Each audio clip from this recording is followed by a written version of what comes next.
it really kind of proves our framework in that there is an infinite number of ways to get to profitability, and there is no standard benchmark because a lot of this is nuanced based on how that business wants to be structured. Welcome to the Agency Profit Podcast, a show dedicated to going deep space on agency operations, which is just as nerdy as it sounds. I'm your host, Marcel I'm the CEO of Parakeeto, a firm that helps digital and creative agencies measure and improve their profitability. Join me as I interview some of the smartest thought leaders and agency owners in our space and go deep into operations, metrics, and all the other things you need to get right so you can spend less time worrying about operations and more time executing on your vision.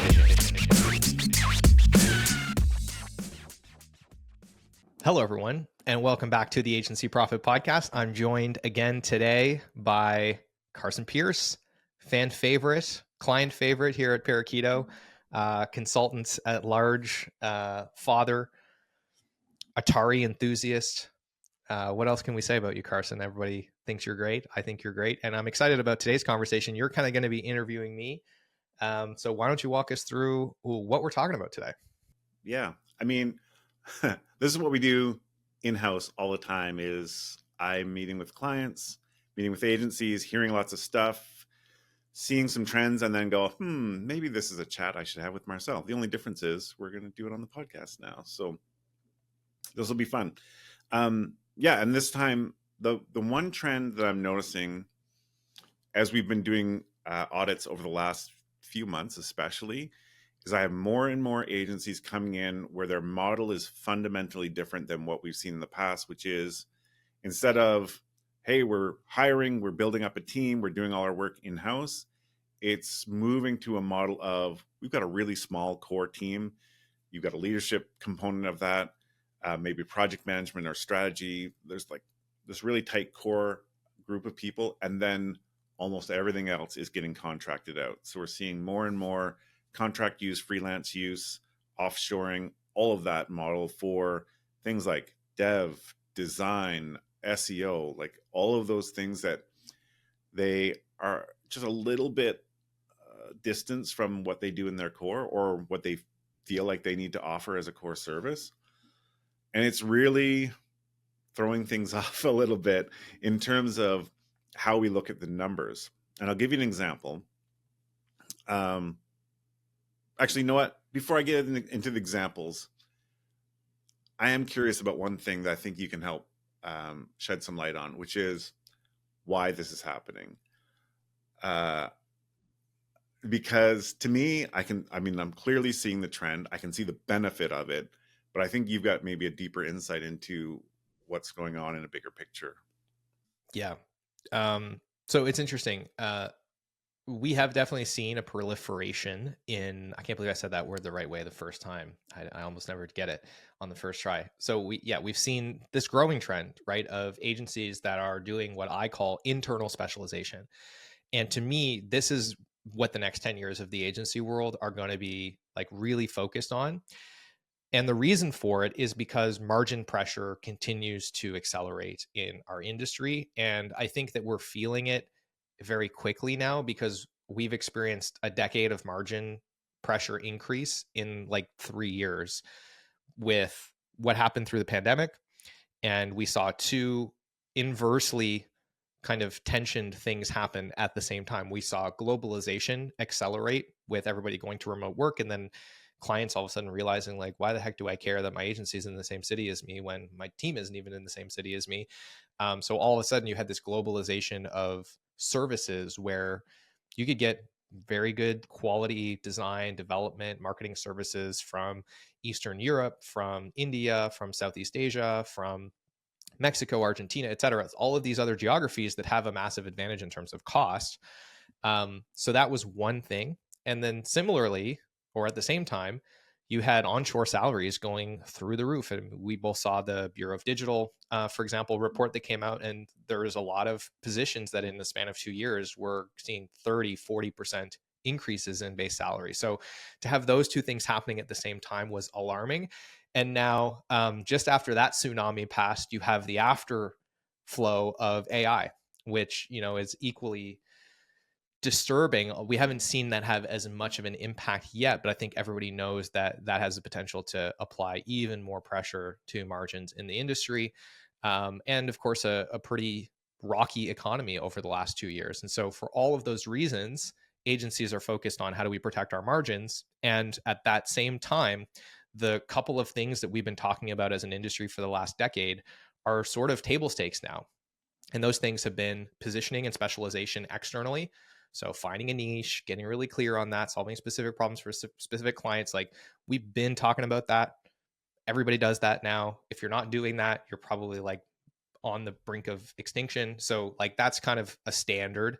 And then the other standard is alternative pricing models, right? Almost every firm that we work with have more than one pricing model and are not exclusively billing on time and materials. We still see the odd firm that does, but the vast majority have also taken on flat fees, retainers, value-based pricing, some alternative form of pricing that decouples time and money and allows them to get more margin. But again, that has become table stakes. So it's like, if everybody's doing those things now, where's the next bit of margin going to come from? And my opinion is that internal specialization will be one of those trends, because it's what we've seen in plenty of other industries that have gone through a similar cycle in terms of margins getting tighter. Yeah, I mean, it's been really clear that that's happening. I mean, I don't know if every agency that I've seen it happening fully understands why it's happening. They just know the results of it. Um, and then in terms of the numbers, like I mentioned before, I looked at an agency this last week. We did an audit, and the numbers told us we've got a utilization problem. So I look at their core team, and I can see that their utilization number is lower than we would want it to be successful and sustainable. But then we took a little closer look and realized, no, they're following the same model. They're really focusing on a core team, and all the production work is happening outside of their walls with contractors. And so what that core team looks like is a lot of leadership, a lot of overhead, and that's going to push their utilization number down. So they were in the 30s, where we like to normally see in the 50s. I'm like, oh, this looks like a problem. But as we worked through it a little bit more in our discussions, realized not a problem at all. It's just shifting to that different model. Now, if utilization is not the problem, where is the problem? So we actually shifted our attention over to average billable rate, ABR, knowing that our low utilization was fine as long as we compensated for that with a higher ABR. So yeah, is that what you're seeing as well? Yeah, 100%. And this is kind of gets into, what exactly is internal specialization and what are the benefits of it. And so just to kind of double click on that a little bit, internal specialization from my perspective is really a question of saying, not only are we going to be clear about who we serve, what problems we solve for them. So that's the external specialization aspect, right? What clients do we work with, and how and why? But we're also going to look inside the business and say, of all the functions of running a business, what are the ones that we are really good at that we're going to do that internally, and what are the ones that we are not good at or don't have an interest in doing, and we are going to try and find external people to do that part of running our business. So it's specialization at the operations level. And there's two things that generally come as a benefit to that if it's done properly. The first is it has a de-risking effect on the business. And I think that's been increasingly important over the last 2 years, as a lot of agencies have experienced a ton of uncertainty in their pipeline. And this is what we've been hearing for 2 years from clients, right? Is like, nothing's closing. Oh, we had this big deal that fell through. There's not as much pipeline. We don't know where our next deal is going to come from. It's a roller coaster ride of up and down and up and down. And that volatility, when you have a team that you're staffing and you're paying for their payroll, and you have to fire them and hire them, and the latency on that can be very long, that's a really painful place to be when you have a lot of volatility in your pipeline. So that's one benefit of having an increasingly fragmented operations stack, is that you have generally a lot more flexibility in the cost structure of the business, and it is able to account for changes in volatility in the marketplace much more readily. So it has a lot of utility both in times of economic uncertainty, but also when you're maybe doing things from a business strategy perspective that are somewhat speculative and unproven. So you want to be able to give yourself some room and some flex and de-risk that. The other thing that it tends to do, to your point, is while you may not have as high a quantity of revenue that you're retaining you are generally going to be able to focus on the highest quality of revenue. So we've seen many clients that they'll give a pretty significant portion of a client engagement to a third party, in some cases 30, 40, 50%. But their average billable rates on the part that they then do internally is orders of magnitude higher than all of our other clients. And we've seen 3, 4, 5, 600 plus dollar per hour ABRs on these internal services. And to your point, this is able to then balance out a model that might otherwise look like it doesn't have a high enough utilization or it has outsized overheads. So it really kind of proves our framework in that there is an infinite number of ways to get to profitability, and there is no standard benchmark because a lot of this is nuanced based on how that business wants to be structured. Mm-hmm. I've two paths I want to explore on this. One is, how do you decide what to keep? I mean, obviously there's the numbers, looking at what is producing the highest ABR for you. But yeah, what other factors go into that decision? There's a couple of things.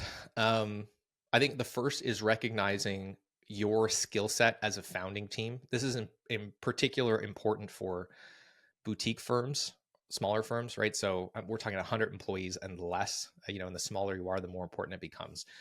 Generally speaking, the founders of the company, you're basically getting their skill set at a subsidized rate, right? So, most founders could go work somewhere and make several $100,000. And most small firms are not in a position to go hire executives that cost several $100,000. And so that's a really important consideration, is to say, if we look at those founders that are bought in and that the majority of their compensation is equity in the business, what skill sets do they have? And that will largely dictate like what, as a culture, as a company culture, are we going to be excellent at? And that's not a hard rule, but it's a pretty strong correlation where if you have two founders that come from a sales background, for example, and there's one client I'm thinking about in particular that like they had a super sales focused, sales experienced team. And we saw that in their sales were incredible. They had an unbelievable sales team. We were looking at the numbers going, is this something has to be off here? Like, look at these commissions these salespeople are making, right?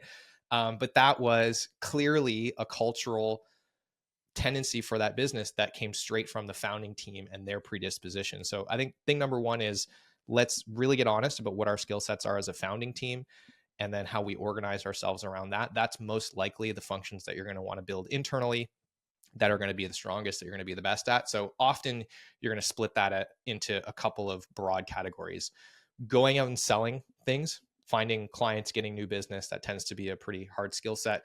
The second is some kind of specific creative or strategic delivery skill set, right? Incredible designer, incredible strategist, incredible, whatever that thing might be, engineer. And then the next thing is usually around operations. So, all about numbers, finance, tight process, right? Delivery, predictability, building business systems. And it's very rare that you have a founding team that has like really strong skill sets across all three of those vectors. So that's the first big thing to consider. And then the next level that I would look at is reverse engineering the client experience. So what's the promise that you're making to clients, the problem that you're solving, what needs to be true in order to solve that, and what are the most critical things to solving that problem? Those are generally the things that you're going to want to have the most control over, and therefore are strong candidates for keeping internal. And then the things that don't fall into those critical kind of linchpin areas of the client experience are better candidates for using third parties or outsourcing. So those would be two of the kind of simple vectors that I would evaluate what to keep and what to push. Yeah. And of course, hopefully, when I'm looking at those things, that's what I see in the numbers as well. Like you're keeping those high value, high ABR services, and letting someone else do all the rest of it. Yeah. Now the But I will second say part on of it, that, yeah, I will say on that really quickly, that is something that we see a lot, but this is where I think the choice to be a white label agency versus be a firm that hires white label agencies, it really comes down to like, if you're hiring white label agencies, it's usually because you have a predisposition to these highly strategic, high value things. You're going to have high ABRs, lower utilization, different business model. Whereas if you're like an ops nerd and you're all about efficiency and that's what you're really strong at, you might be a white label person.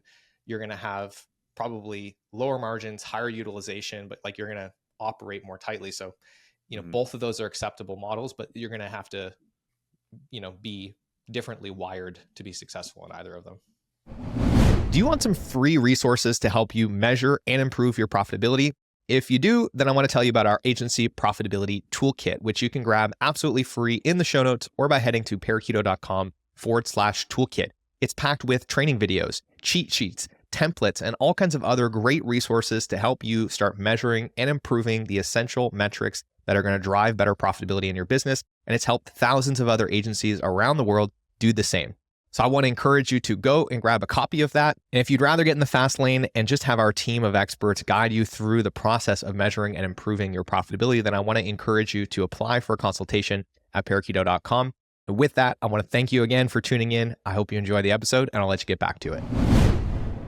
I just had a light bulb go off where I used to work at an agency where we had there was two companies that merged, and we had those two sides of it. One was an agency that was just churning through people, like, be 90% efficient, get your work done, just get, it was probably low margin, high utilization. And then we had the company they merged with was the opposite. We were probably low utilization specialists on the UX side, high ABR.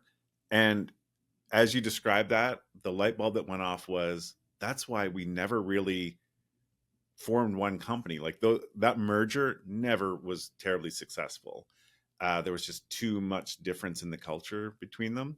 Now it all makes sense. Okay, that's very interesting. All right, I want to come back to the second part of this. So there's the internal, how do you decide on what you need to keep in house? But then there's the numbers on the work that you're farming out, that you're contracting out.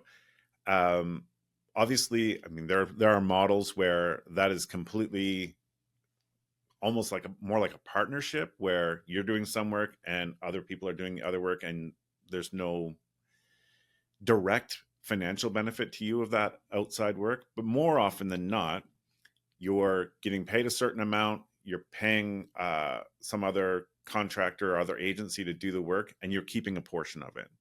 And that portion that stays with you is part of your AGI, and it increases your ABR. But I'm curious, like, am I thinking about this correctly? Is that a normal expectation we should have here? Yes. And this is such a fun conversation because it gets into some very nuanced parts of how all this works. And it can very quickly start to feel overwhelming until you remember that it's actually very simple. We're going to get into markup, one of your favorite topics. We're going to get into, ABRs, AGI. And really what I want to talk about here is like the trap of thinking of pricing in terms of this old world that doesn't exist anymore, which is everything is dollars and hours. And the reality is that in a modern service-based business, everything is agency gross income and delivery costs. That's it, right? And I think this is where people start to get mixed up. So let's go through an example. Let's say, for example, we have a firm that's getting paid $10,000 for a project, and they're going to, and let's just make this a real example. It's a website, not even a website. It's a landing page for 10 grand. Okay, $10,000 landing page. This firm is amazing at strategy and design and copywriting, but they learned a long time ago that every time they tried to develop things on their own, that's where everything would go off the rails, and they would, lose all of their margin, and things would not go well. So they have partnered with an incredible dev shop. They work really well together, and they've just come to an agreement that basically 40% of everything that they get paid goes towards development. I don't know if I pulled that heuristic out of where. That's what we're going to use for this example. So in this case, they're going to spend $4,000 on development. And what that means is that their agency gross income is the $10,000 they got paid minus the $4,000 that are going to the dev shop. So their agency gross income is $6,000. So here's the important thing that I want to articulate. There are 1,000 ways to represent this exact math to a client. You could say it's 10 grand. You could say it's 5 sprints at $2,000 a sprint. You could say it's 100 hours at $100 an hour. You could say it's 50 hours at $200 an hour. You could say it's $2,000 of agency fees and $4,000 of development fees and then some markup on that. Infinite number of ways that you could represent this to the client. And in every one of those examples, this underlying math of revenue is 10,000, pass-through expenses are 4,000, agency gross income is 6,000. None of those things have changed. And assuming that the number of hours that are going to be required from this firm to get that design and development and copywriting done don't change, the unit economics are exactly the same. And so this is like the most important thing that to especially be focused on when you're shifting towards more of an outsourcing model is like, just get in the habit of when you're pricing things, everything always comes back to those things: revenue, pass through, AGI, and then finally delivery costs, which in this example, let's say they're going to spend a total of $2,000. And they arrived at that by saying, here's how many hours we think it's going to take, multiply that by some average cost per hours for the different roles, some design, some copywriting, some project management, and roughly $2,000, which means that in this example, they're going to end up with a delivery margin of, what is that? 4,000 divided by 6,000, 66%, 67%. So pretty good.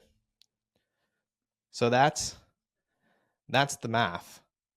And so hopefully what that illustrates is that like you can start to get really overwhelmed with markup versus no markup and the hourly rate and whatever. But like at the end of the day, that's what's important is you're getting paid a certain amount of money, a certain amount of that's going to the third party. That leaves you with some amount. You're going to spend a certain amount to get that earned, and you want to have a strong margin on that, ideally 70% or higher. And then in terms of average billable rate, let's say it's going to take them, 25 hours to earn that $6,000. We divide that $6,000 of AGI by the 25 hours they're going to spend, and their average billable rate that they could expect is $240 per hour. That's it. It's really that simple. And it really doesn't matter what's going on upstream, if there's markup, if there's no markup, if how the contractor is billing them, none of that matters as long as we can boil it down to that math, and that math checks out. And I think that the overcomplication of this is what gets so many clients in trouble, especially when they don't do it well. And then they don't actually know if they're more or less profitable. They don't actually know the implications of giving away revenue to a third party. And often what they start thinking in terms of is like, oh, any money we pay to a third party is bad because that's money that we don't get to keep. But they're not instead focusing on, well, does that actually help us improve our margin? And often, this is counterintuitive, we've seen a direct correlation between the amount of money you're willing to give to a third party and the quality of the revenue that's left over, and therefore the margins of the revenue that's left over. So that's kind of the big mindset shift. I just kind of went on a monologue, so I'm going to pause. I don't even know if I answered your question. Yeah, no. And I think one thing that comes to mind there is one way of looking at that relationship with an external contractor would be, how much markup can I apply to this? Because you're thinking about it in that from that perspective. But what if working with that contractor takes a lot of your time, oversight, management, QA, I don't know. There could be a lot of effort on your part. Whatever you benefit from by, scraping off some of the revenue there, you lose because it's taking you time. What if you have the opposite situation where you paid 100%, like all the money that you get for development from the client, you give that straight through to a contractor, but it takes you an hour to manage that relationship. That hour becomes really, really valuable internally. So you're right. Like there are too many components to think about to evaluate it just in one way. But if you look at it from the way you've just described, you take all of that into account. All that matters is how much did I earn? How much effort did I take to earn that? 100%. On that note, I'm going to plug in the show notes. We're going to put links to some resources that go deeper on how to think about pricing and include a formula on how to arrive at the minimum price you need to charge for anything, for any billing model. One formula, really simple. You can use it for everything, so that, to this point, you don't have to guess about this anymore. And you can get away from, I think, the trap of hours multiplied by some hourly rate and then thinking about markup as like a different thing and maybe not considering all of the time that you're going to spend earning that markup. And then you're kind of missing all of these costs, and you don't really actually know what your margins are. And then this is all really complicated. And then because a bunch of projects are slightly different, you can't compare them because you calculated them differently. We want to avoid all of that and simplify it. And we'll give you those resources for free in the show notes. You're welcome. Enjoy. Awesome. All right. One other thing that I want to explore here, because it is a trend that we've seen over the last number of years, is offshoring. And so again, this is all coming back to the numbers of, with offshoring, you generally have very low costs, which is going to change your margins significantly. So what are the ins and outs of all that? Yeah, I mean, the long and short is we're seeing it more and more often. And I don't really know. There's not a whole lot to say about it, to be honest. I think those opportunities are getting more and more prominent. I think that the language and culture barriers that used to kind of exist and make it maybe a little scarier or more challenging to go into those kinds of relationships without someone on the team that maybe had worked in that geography in the past, or spoke the language or something like that. That used to kind of be the advantage that allowed you to really set up a reliable partner in that area. But increasingly that's not a requirement, because this ecosystem is absolutely booming. And even from a time zone perspective, for us as North Americans, coordinating certainly with South America, those time zones are very, very friendly. And because the prominence of this has absolutely exploded, most people, even in Eastern Europe and Southeast Asia, they just have adjusted their lifestyle to work nights in the same way that, like, maybe a nurse or a security guard at a overnight facility is just going to kind of adapt their lifestyle. Because, I mean, if you could make significantly more money, why wouldn't you reorganize your life around that? So it's becoming much more prominent. The one thing that I will say is that the precursor to setting up those relationships tends to be the same as the precursor for anything else that attempts to lower average cost per hour. This is not a hard rule, but it's a general principle, which is, to the degree that you can lower the amount of judgment or context required to get a successful outcome, it will become easier to set up that relationship. And I think in the context of offshoring, it's the amount of context that you can reduce a dependency on that is increasingly important, especially as you start to deal with time zone differentials or language barriers. Because, of course, a third party, whether they're onshore or offshore, is not going to have as much surface area. They're not going to be inside the four walls. They're not going to be on meetings. They're not going to pick things up. And so you have to be much more structured, much more deliberate about process, about communication, about documenting requirements and context and inputs and outputs. And so you do need a certain level of sophistication from a process perspective. But the good news is, because there's more and more companies that are setting themselves up to work in this way, a good partner can bring a lot of that rigor to you, as opposed to leaving it completely up to you to create it all on your own and kind of impose it on them.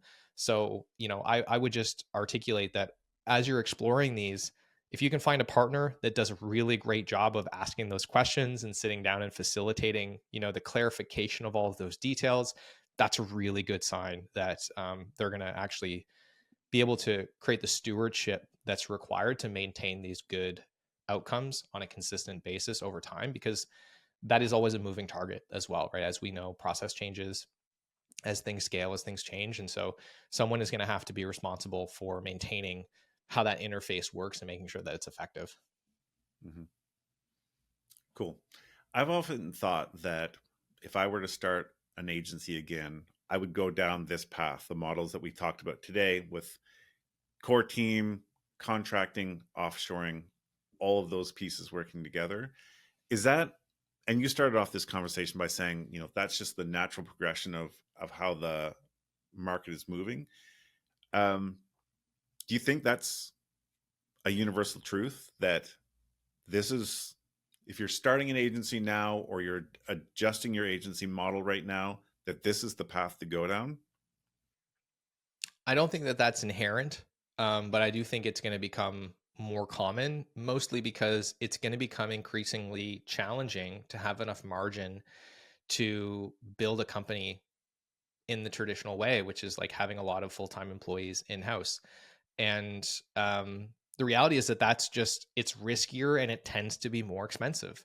And I think a lot of people listening to this that maybe have had a bad experience with outsourcing or have extremely high standards, or whatever the case might be, they might be struggling with this conversation and saying like, that feels like a compromise, or I've tried that before and it didn't work, or yeah, but you guys are glossing over just like all of the other problems that we're going to run into with trying to like create these great customer experiences while also coordinating across these different companies that we don't have control over. And like all that is true and it's real. Just because this is simple doesn't mean that it's easy. But the long and short is, yes, it's a luxury and it's often better and easier in some ways to have people hired internally. But it's, especially now when you compare to offshore rates, it tends to be more expensive. It tends to be, riskier, and it requires you to have much more consistency in a service-based business around demand.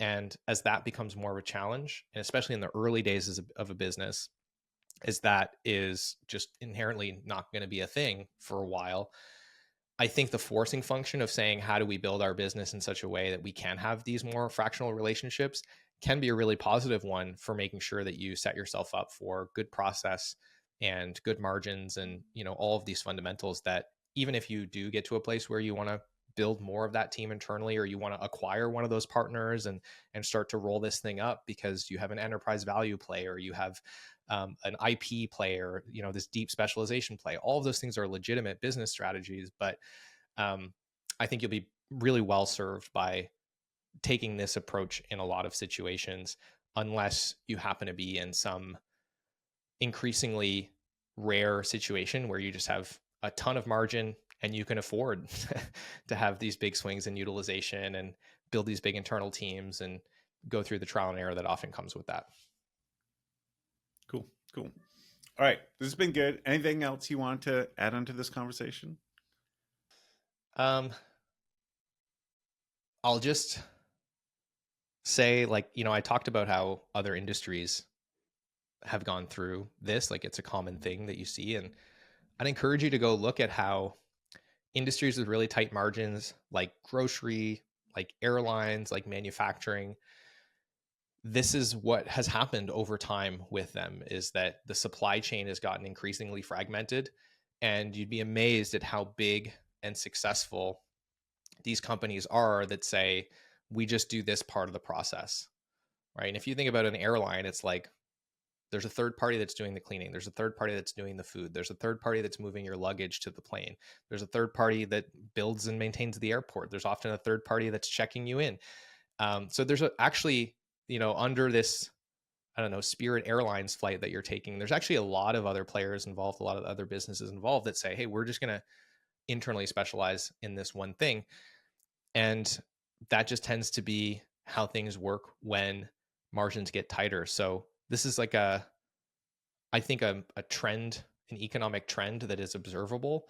And just think about how lucky you are to be seeing 10 years into the future right now. So you can go and just study these things and just pay attention to how this works the next time you're at the airport. See what you can pick up from it.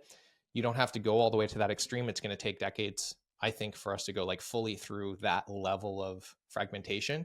But we have seen in the numbers, and Carson can confirm this, like the incredible difference that a little bit of really thoughtful execution on this idea can have on margins.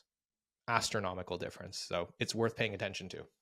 Yeah. And under the old model, we would see like these slight variations in average billable rate. Like, yeah, someone's making 150, someone's making 180, whatever.